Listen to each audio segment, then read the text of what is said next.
subscribe. Tariq Radio. Like and subscribe. Right, let's get Carmen in here. Miss Carmen? Hello, can you hear Yes, me? ma'am. How are you, Carmen? Good. Okay, so this isn't about Essence Fest, so I hope I'm not getting No, off topic. good. You're good. And let me reset the room as far as that. But go ahead, dear. What's on your mind? Okay, so basically, since the 4th of July just passed, and I retweeted a post of Beyonce, and her American flag outfit or whatever, and then somebody quoted it saying the whole American aesthetic is low key weird.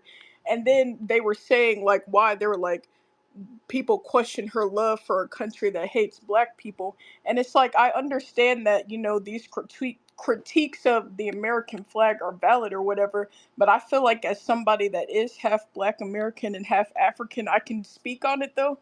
And it's like the thing is though, like nobody comes for these other, like, and not to like put these people down, but like nobody comes for like the other black ethnicities that hold up their country flag, even though a lot of times like their families have literally left from like corruption, from a lot of violence and instability and this and that, especially in like African countries too, African Caribbean countries. And nobody puts these people down for holding up their flag. So I'm just like, do you have any like do you have any like, do you think you have any answers as to like why they like target us so much? Yeah, very good question. What part of Africa is your family from, Carmen? My dad was born and raised in Nigeria, and my mom is from Atlanta. Got it. Okay. Very good. That's a good question. See, a lot of people, these people, they have a problem with us upholding the American flag, which is something that we were a part of, and upholding American culture because they depend on us to be generic Africans so they can leech off of us. You understand? That's a con game that they've been running. To America hates you niggas. No, no, no, no, no. This is our country. We are foundational Black Americans. We make up what America is. We are the real people who make up what America is supposed to be. Yeah, we don't give a damn what the white supremacists think. That's tether thinking. See, the tether's always got to wonder what the white supremacists think when white people show up. Oh, does he have some food? Does he have some medicine for me? You got to worry about what white people think. When they show up, you run to see what they're doing. You staring at them. We don't have the same relationship with them. We're the very opposite. We don't want them in our business. When they show up, we say, oh, everybody be quiet. It ain't gonna let them go by. It's a whole different vibe. We ain't really trying to let them in our mix like that. That's why we talk in slang. That's where slang came from. So we can have conversations so that white people couldn't be all in our damn business. That's why we created nicknames so they wouldn't know who the hell we were. And we were talking about other people so they wouldn't know who they were. Everything we do is all about keeping them out of our mix. Whereas the foreigners, everything is about getting white approval. White man, give me a green card. I need a visa, nigga. Is that everything is you got to get some white approval. We don't. So we can embrace our Americanness because we represent what America is. We are the culture. We are American culture. So we can embrace that. Beyonce can embrace American culture and country music. We are country music. We created that genre. That's something we created. You understand? So I'm very proud of that sister for embracing her culture. And a lot of these non-FBAs, they try to shame us and play this game talking about who don't like us. No, we like us, and this is our culture. And they try to play this Jedi mind trick telling us we're some undefined generic Africans from somewhere. And we're telling them, no, we have a very strict definition of who we are. We are foundational Black Americans. We had an ethnogenesis. We are our own ethnic group. And when the immigration truck shows up, handle your business because they're not coming for me. That's why you got these people who are desperate to try to make us immigrants. I've been seeing TikToks videos of these non-FBAs sitting up here trying to talk to us, telling us we're immigrants. Everybody here, if you're black, you're immigrant. If you came on a slave ship, that's immigration too. Shut up. Just stop it. Y'all not going to drag us into your immigration status. We are not immigrants in any sense of the word. We did not immigrate to anywhere. We built something from the ground up. Let me get my good brother, Dr. Randy Short, in the building. Yeah, we built something from the ground damn up. Dr. Short, are you in here, sir? What? How you doing, Oh, Chef? good, brother, man. How are you, sir? Oh man, I'm great. I'm great. You know, it's great. My brother. I just wanted to respond to the person that was trying to push the Mustihe stuff up here. Oh, yeah. Oh, yeah. I have two great, great, great grandfathers who were white presenting that both served in the Civil War in their seventh decade of life. Yeah. They hated slavery. In their 70s, they enlisted. There was no draft then, and fought the entire length of the Civil War in their 70s. And because there were no colored troop units for which they could join, they went into the army as white men to fight for black people. That's part of our culture too. Yeah. I am not what I look like. I am who I am. Mm-hmm. And these people, they don't get us because they're not us. So when I say to you, Basil Kell or Basil Kelly, and for that matter, my grandfather, uh, Thomas and Theodore, I mean, these people went into the army at 70. Are you getting that in your head? Mm. And they fought the whole time. And all their kids and everybody else fought, and they backed it up because I may have looked white, and Basil married a person that was darker. He married a very dark Indian, Dorcas, Mm-hmm. who is my great grandmother's mother, because they wanted their kids in a new America with freedom. They didn't have to hide, they could marry darker skinned people. So, when you come down to DC and you hear about the Proctors, my crazy cousins that don't want to be black, others of us deliberately only married dark skinned people as a way to throw off the forced mixing. Mm. Where I'm coming from, I call it mulatto suicide. I don't want to be a damn mulatto. I understand the circumstances of history, but we're black, we're Indian, we're all of that. And this is our country, and we're going to be who and what we are. I got a cousin named Matthew Fogg. He's the most decorated U.S. Marshal, one of the most in the history. That branch of my family went up to New England to try to be white, and they were going postal on the white people up in New England, had to come back and just say we're all black. And everybody started marrying dark. We can't, they hated being white because it's culture, it's not color. Mm. And it's interesting, they make it out that we're the ones obsessed with color. No, they're the ones. Yes. Yes. Absolutely. My brother. Thank you so much, Dr. Short. I appreciate you, sir. Always cooking. But yeah, I love what Beyonce is doing with recognizing her FBA heritage. I saw like a little something online, the opening of her concert, and what she does, she shows like video clips, old video clips of foundational Black American culture. She shows like Southern Black people dancing, like I think they show some Black Wall Street stuff. So she shows a montage of historic foundational Black American culture, and then the concert starts. I thought that was real, real fly.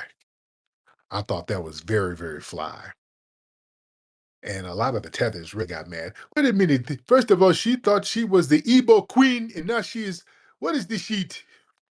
Now she thinks she is FBA. Yeah. So the tethers, they don't know what to be mad at. Oh man. All right. Shout out to everybody in here. We are in here deep. Much respect to everybody in here. I see Brother Marcel.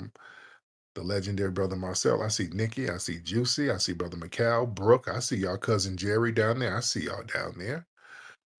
We're in here. Let me get some more folks in here. Let's get Queen Mother Empress in here. I need some of that Queen Mother Empress energy real quick. Queen Mother Empress, hop on in, dear.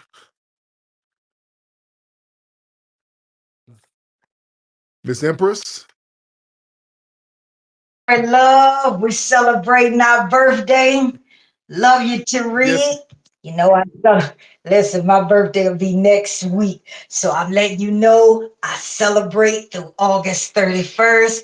Celebrate with me because you're too dynamic to be limited to one day. I can't help but to continue to thank you for putting us on game. Thank you for enriching our lives, just enlightenment, and giving us the final green light to enjoy being foundational Black American. And I'm noticing when we use these terms once again in schools and in workplaces, they don't know what to do. Mm, And I'm noticing something I want to bring to your attention. Now, you know, Mercury is going retrograde on the 18th of this month, and it'll be in Leo. Now, why am I bringing this up? It's always cockiness, a dictatorial of arrogance.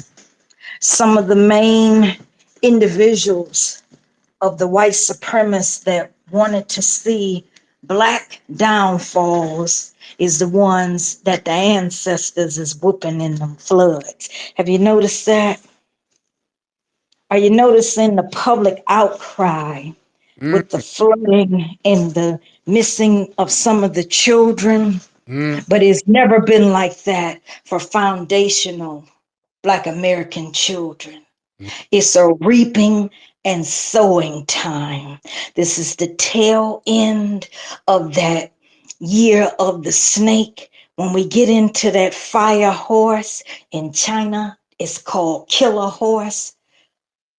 Foundational Black Americans gonna be whooping tail spiritually, financially, and physically. You're gonna see a lot of fights from now into the new year. Brother, your luck will always be plentiful when the sun is in Cancer, Virgo, Scorpion, that's your wealth, Pisces as well. I wanted to share that with you. And then I also want to ask you, brother, yes, ma'am. did you notice in California your mayor that's married to the Latin foundational Black American man asked her about Karen Bass asked her about reparations. Did you notice how she walked away? Mm, yeah. She walked away and turned her face up at him for even asking. Now the same city council who were caught on tape using racial slurs towards the adopted little boy of one of the council members. Now she's asking for foundational Black Americans to stand with her when audio tapes has been released. I've been sending you stuff. If you check your email, I'll be sending you stories to talk on. They're now mad that we're not standing up with them anymore. And what I'd like to know from you is two things. What impact do you feel this is going to be for California when Karen Bass can no longer get the Black community to use as doormat? First question. Second question, in light of the medical and Medicaid that is going to affect millions, I'm hearing that it was a lady that come to find out that would be unconstitutional. How do you feel that's going to turn? Because you know that's going to cause a massive uprise for those that are disabled and seniors. So I would love to know your take on it, brother. I definitely want to talk to you next week so you can wish me happy birthday. Much Detroit love to you and Nikki. We love you. We Thank you. appreciate you, brother. The Empress, much respect to you, beloved. Give a round of applause to where I wanted to give a round of applause. Round of applause.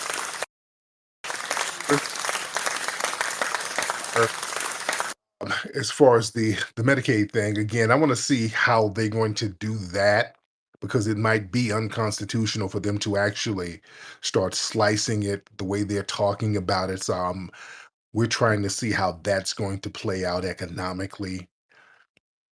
But as far as Karen Bass's influence and the impact of them ignoring the black vote, we're seeing that now. The impact is now. LA is going through hell right now. That's the impact. That's the impact. Boy, it's going through hell right now. It's chaos all around, and Foundation of Black Americans are sitting up chilling. We are not in the eye of the storm. We are not in the mix. They're going through hell out there in California right now. Them ice trucks popping out on everybody except us. You understand? That's the impact. You see? So you do the right thing. Jacob, what's up, Jacob? Yo, Oh, what up, Tariq? I can hear Can you you. hear What's me? going on with you? Not much, man. I don't know if you remember me from a few days ago, but wanted to start off with the same thing, man. I appreciate your space Yes, sir. very much. Again, a dark brother myself, a dark Mexican, not brother, a dark Yes, Mexican indeed. myself, experiencing similar things in our culture with white Mexicans. And I'm not saying like I'm going through the same shit at all. It's not even close to what you guys and what your guys' Oh, family have been through, obviously. So, but again, a lot of respect to you guys. I appreciate the FBA family. I didn't get to say that oh, yeah. last time. So I just wanted to end it with one quick question. Um, Again, like last time I mentioned, like, are you religious? That was the last thing Mhm. I asked. And I'm kind of like, personally, I've been really, really deeply thinking about this, like a lot on my own. Like, before I ask real quick, I want to say this. This is kind of it is kind of ironic, but like, I'm excited to, not excited, but I'm going to Oklahoma to take my brother out there. He's Oh, wow. moving out there.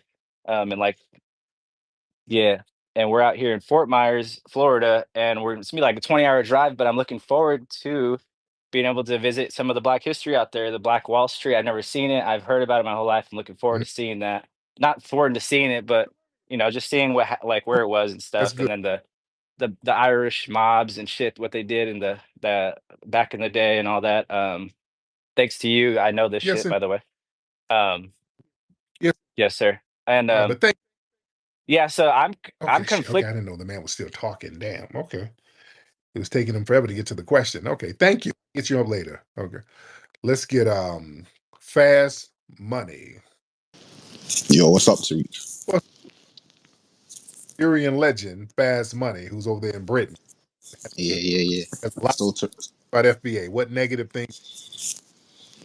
so Tariq, the definition of a tether, right, is someone that undermines a people but leeches off the same people, right? That's one of the. But generally, it's somebody. You're breaking up.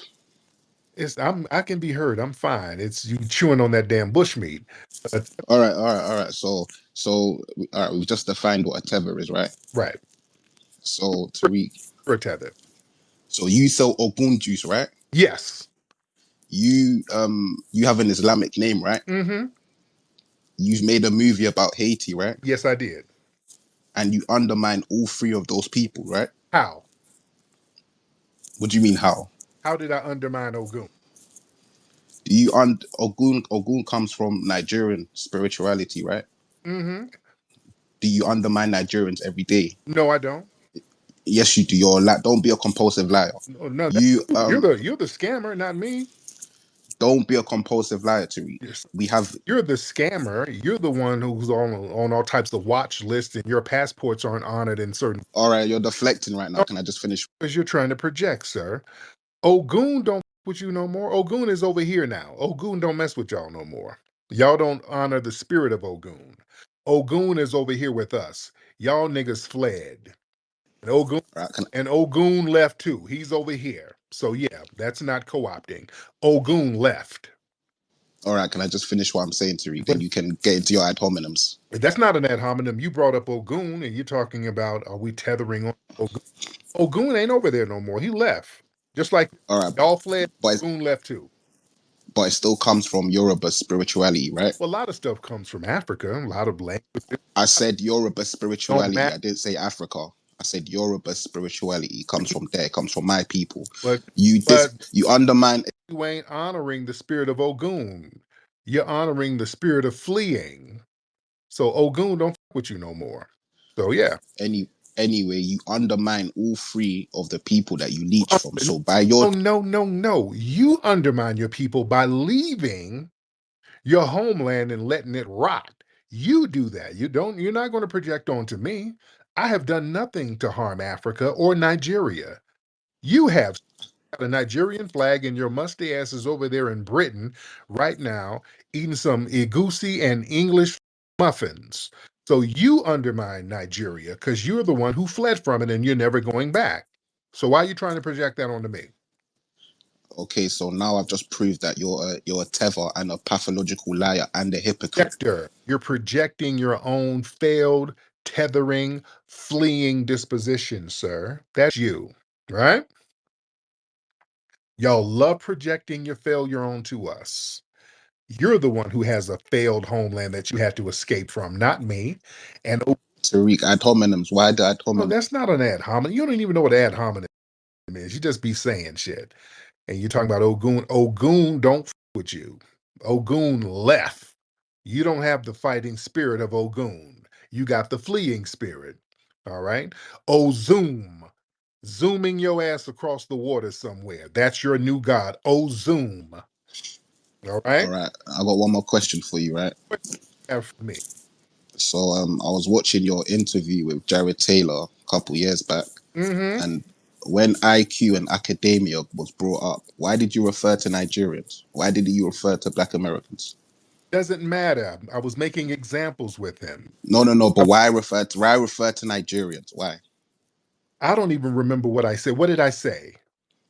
Um, Jared Taylor brought up, I think it was something to do with like white migrants and Asian migrants doing better than Black Americans, and then he was basically trying to make a point that Black Americans have low IQ, right? He And then you referred to Nigerians. Yeah, he said Africans. Okay, there we go. Because this was years ago. I got to remember. Now I remember. Yeah, he said Africans. He didn't say Black Americans. He said Africans have lower IQs. All right. He started He going. said he was referring to Black people and Africans, both of us. He said Africans. But we were referring to both of us, Tariq. Oh But my point is, why did you refer? no, no. He said Africans. He started talking about how Africans, because of the climate and this and that, the IQs are lower with Africans. That's what he said. See, tell it right. Y'all tend to be just saying shit and lying and not putting it in the right context. No, he said, No, because you was referring to in America. he, You was the topic was in America why did he and IQ. why did he say Africans then? What are you referred to as African? But nothing. He said Africans, so I hit him in the head with that. Okay, I said if Africans have lower IQs, how come Nigerians are highly educated in certain sectors? So I was using his own logic against him. That's why I said Nigeria, because he said African.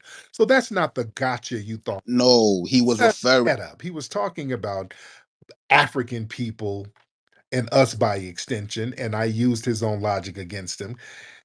Okay, that was a real failed gotcha. You tethers are easy damn work. Get your musty ass off here and go bathe.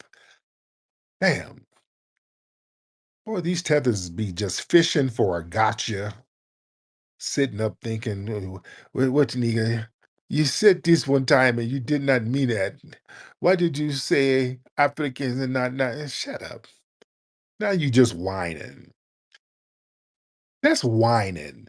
um, Money, whatever your name is. Let me tell you, y'all tether dudes, y'all got to stop whining. What that is whining. Y'all niggas whine to other dudes so much. You've been bitched out in your homeland so much.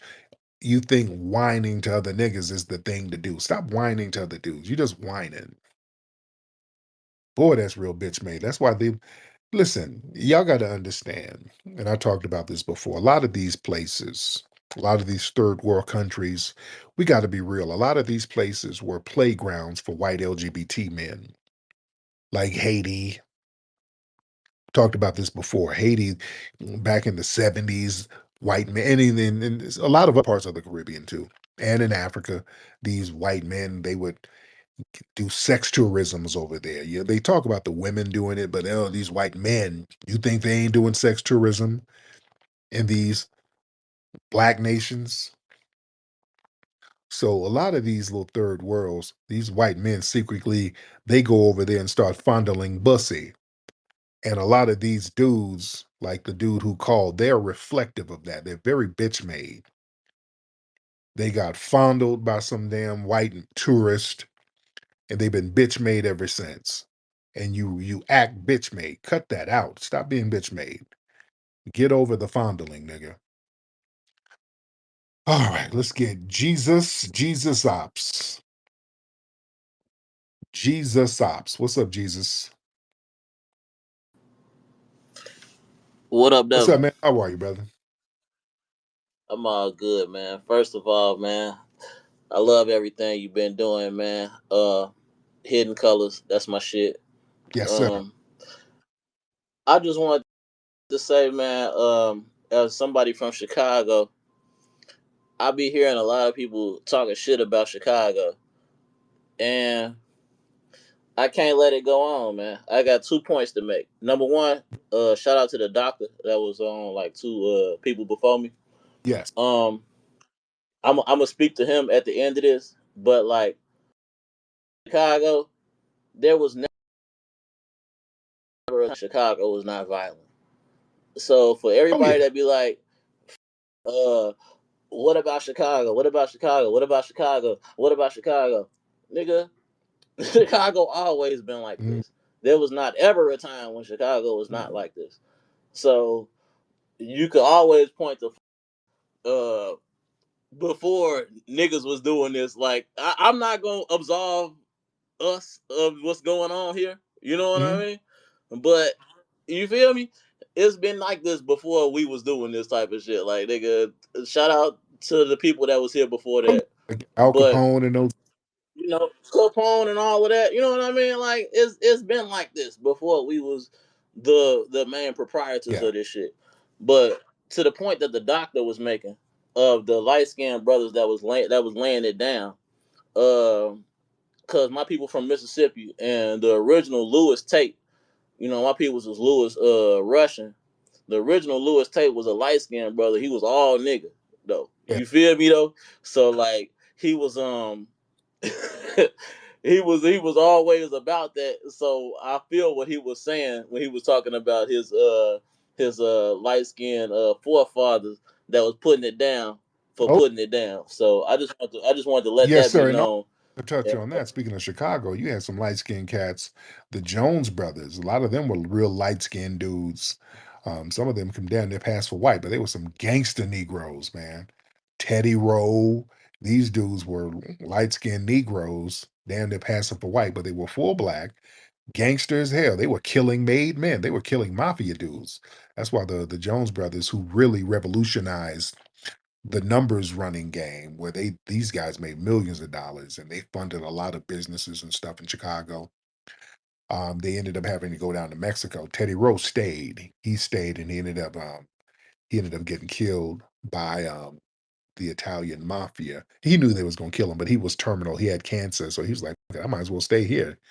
Yeah, these Italians, I might as well stay here. If you're gonna kill me here, because he offed one of the Italian bosses because they kind of moved in on their numbers ragged. So, but yeah, he was some gangster light skinned Negroes from the Shy. So yeah, there's some cadence to that. Art, what's up, Art? Mr. Art, hop on, Art. Art, What's up? What's up, Tariq? there you go, Art. What's going on, brother? Brother, uh, been listening to you for a long time. I'm glad you put me on. My grandfather had a copy of the Art of Mackin back in the day, bro. Wow. Oh yeah. Yeah. Yes. So listen, brother, respectfully, real quick, I just want to make a few suggestions, Yeah. and a couple of requests. Mhm. So, I noticed that I came across a few videos with Dr. Claude Anderson, and he was talking about immigration, Mm-hmm. and he made a few predictions back in the 90s that the Hispanics would pass Black Americans in total numbers by, I think, like the year 2000, and that the Asians would pass the total number of Black Americans later on. So, but his numbers were pretty much spot on. Yes, they were. But he was saying back in the 70s, down in Florida, they had already formulated a series of plans that they would overtake Black Americans by the year 2000. He said they were doing this back in the 70s. Yeah. Oh yeah. So what this scenario was with Trump saying that he was going to deport, had the largest mass deportation in history, and Black people are questioning, well, why would the Hispanics vote for Donald Trump when he said he was going to deport them? They were thinking that we were the ones, that it was the last part of the plan, that we were going to be deported, and then they would finally be able to finalize their plans to replace us in America. Mm-hmm. So Dr. Claude Anderson called it 30, 40 years ago. Oh yeah. So my suggestion is that I know you studied them heavily, and from what I can tell, you have a genius mind. Okay, so when you're a genius, you're not always able to see how you affect people who are less intelligent than you. Mm-hmm. Okay, so what I'm saying is this: your platform is unique in that you have formulated the foundations and the philosophy and the thought process of how foundational Black Americans should view themselves. And that's based off, a lot of work you studying Dr. Claude Anderson. But he was saying that Black people need to petition the government so that we could be classified as a specially reserved people. Yes. Because of our unique lineage in this land. So my suggestion, and then I have another suggestion after this, is that, and this is respectfully, I know this is your show, you want to do what you want to do with it, but could we move the conversation toward how to refine and codify what foundational Black America is in a more more formal format, so we can write these things down and disseminate it and publish it, so that foundational Black Americans across the country could have a unified code that we could understand would help define who we are. That would allow us. I know I'm not trying to say you're the leader. I know you've said you weren't the leader, Right. but doing that would allow us to disseminate the proper philosophy that you've developed to foundational Black Americans across the country, and then they could individually apply that in their respective political, financial, economic, and social spaces. Right. And You see what I'm saying? that. Let me answer that. Well, the thing is, we've already gone to people, like when we were talking about reparations, we went to some of these boards, the census form, we didn't talk to some of those people, letting them know, so people know we've already put the bid in formally, and several people who are of our lineage, we've done that. So it doesn't just have to be me. I mean, our lineage is our lineage. Anybody can go put documents together and try to make things as formal as possible. So yeah, that's something that anybody can do. I don't have to do that. Um, but there's already many books not just written by me, but a lot of people. There's a lot of books talking about our foundational Black American lineage, our culture. So it's already being done. It's already out there. So yeah, we're good. We're good. We're in the money. Everything is good to go. Our lineage and us being acknowledged as foundational Black American, it's there. Trust me, it's there. And it is not going anywhere. Because people are getting away from African American. More and more people are getting away from the term African American because, as we see, you got East Indians claiming to be some damn African American. So, just every day, more and more people are getting the language and wording right as it relates to our lineage. And that's where the power is, getting the words and the language right. Right. All right, let me get up out of here, family. Well, we had a great conversation on this broadcast. Much respect to you, respect to the law. Go to Hidden History Museum, make a contribution to the Hidden History Museum, and get the book Hidden Heroes from A to Z. Get the movie Microphone Check, the greatest hip hop documentary ever, if you have not gotten that movie. Microphonecheck.com. And definitely get your Rootwork deodorant at rootworkstyle.com. All right, guys, I'm up out of here. Papi Akute, Lola Vuve to the family. Peace.